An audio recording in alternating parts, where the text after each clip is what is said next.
জাতিকে বিভক্ত করতেই মুক্তিযুদ্ধের শহীদদের সংখ্যা নিয়ে বিতর্কিত মন্তব্য করেছেন বিএনপি চেয়ারপারসন বেগম খালেদা জিয়া। এমন অভিযোগ করেছেন আওয়ামী লীগের যুগ্ম সাধারণ সম্পাদক মাহবুবুল আলম হানিফ।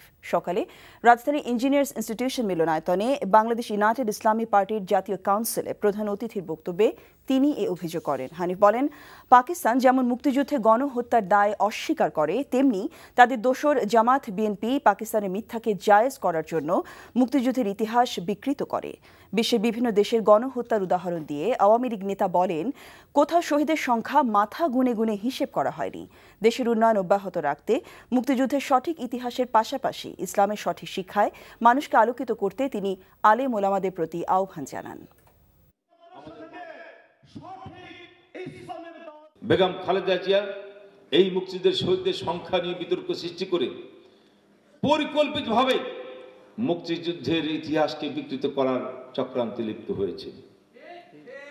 পাকিস্তান যেরকম তারা অপকর্মের জন্য এখনো ক্ষমা চায় নাই, তারা এখনো স্বীকার করে না, তাদের ভুল স্বীকার করে না, আর ঠিক সেইভাবে জামাত ইসলামী তাদের ভুল স্বীকার করে না।